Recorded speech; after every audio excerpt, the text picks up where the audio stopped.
غزل المحله.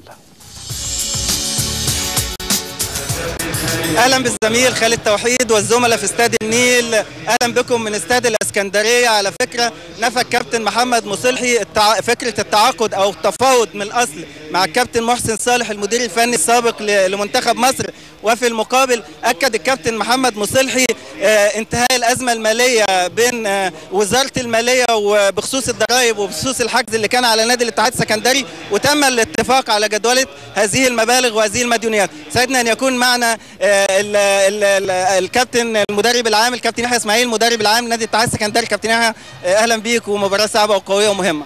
مساء الخير اولا، ومسي على الاستاذ خالد توحيد والكاتب الكبير والناقد الكبير استاذ شوقي حامد.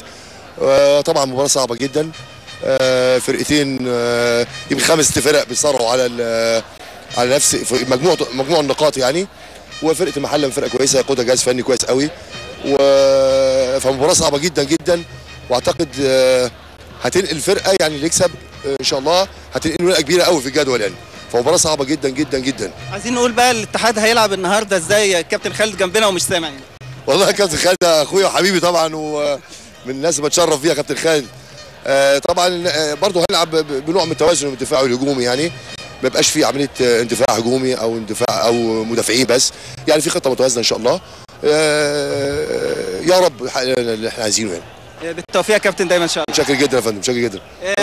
على الجانب الاخر وفي غزل المحله نجحت اداره غزل المحله في التعاقد مع عمرو علام مهاجم بترول اسيوط لمده 2.5 سنين ابتداء من يناير المقبل، وفي المقابل نجح طلائع الجيش في التعاقد مع محسن هنداوي مهاجم ظهير ايمن ظهير ايمن غزل المحله. سعدنا ان يكون معنا المدرب العام نادي غزل المحله الكابتن خالد. كابتن خالد اهلا بيك، وتحياتي للكابتن خالد توحيد والكابتن شوقي حامد. كابتن خالد اكد لنا الاخبار اللي احنا قلناها دي مظبوطه ولا لا؟ والله مظبوطه، احنا تعاقدنا فعلا مع عمرو علام، وهو اضافه ان شاء الله تكون كويسه للنادي. وبالنسبه لمحسن هنداوي ففعلا هو معار لنادي طلائع الجيش لمده 6 شهور. عايزين نعرف ماذا تمت وماذا توصل اليه موضوع المشكله اللي كانت بين محسن هنداوي وبين ضابط الشرطه اللي هو صدمه بسيارته. لا افتكر في اتعمل صلح ما بين محسن وما بين الضابط، المشكله انتهت بعدها بيوم ولا بيومين على طول يعني. كابتن خالد ناقص كتير النهارده في غزل المحله، يعني الله يكون في عونكم النهارده. والله احنا عندنا فعلا نقص حوالي 8 لعيبه او 9 لعيبه في الاساسيين، لكن الحمد لله احنا برضو عندنا مجموعه لعيبه ممتازه جدا وعلى مستوى عالي جدا، وان شاء الله ربنا يكرمهم النهارده ويقدموا مباراه كويسه. ولان طبعا انت عارف المباراه صعبه، فريق الاتحاد برضو فريق برضو بيصارع برضو معاك في ترتيب، هو تحتينا بنفس الرصيد. وبرضه انت عارف ان المباراه الدور الثاني بيبدا كل مباراه بتبقى صعبه للفرق، وبيبقى كل واحد بيحاول يجمع عدد كبير من البناط عشان يبقى مستريح في الدوري، عشان ما يرجعش ثاني في الاخر بيندم على البناط اللي احنا راحت عندنا ماتشات كثيره. ماتش المصري اللي فات دوت يعني متهيألي كانت اللعيبه ادت مباراه كويسه جدا، لكن ما كانش فيه توفيق في المباراه ديت.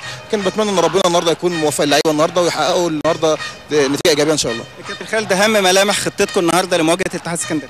والله طبعا احنا بنلعب فريق كبير وعلى ملعبه، وبرده في توازن في الاداء شويه، برده مش برده يعني احنا لازم يكون في حرص من الفرقه، ولازم يكون احنا عارفين قوه الهجوميه في الاتحاد، وعارفين مواطن الضعف برده في فرقه الاتحاد، لكن احنا برده مثال الكابتن ابراهيم المحاضره اللي قالها ان الامور متوازنه شويه يعني. بالتوفيق يا كابتن. ربنا يخليك، شكرا. زملائي الاعزاء بالاستوديو، والان من استاد الاسكندريه عوده لاستاد النيل.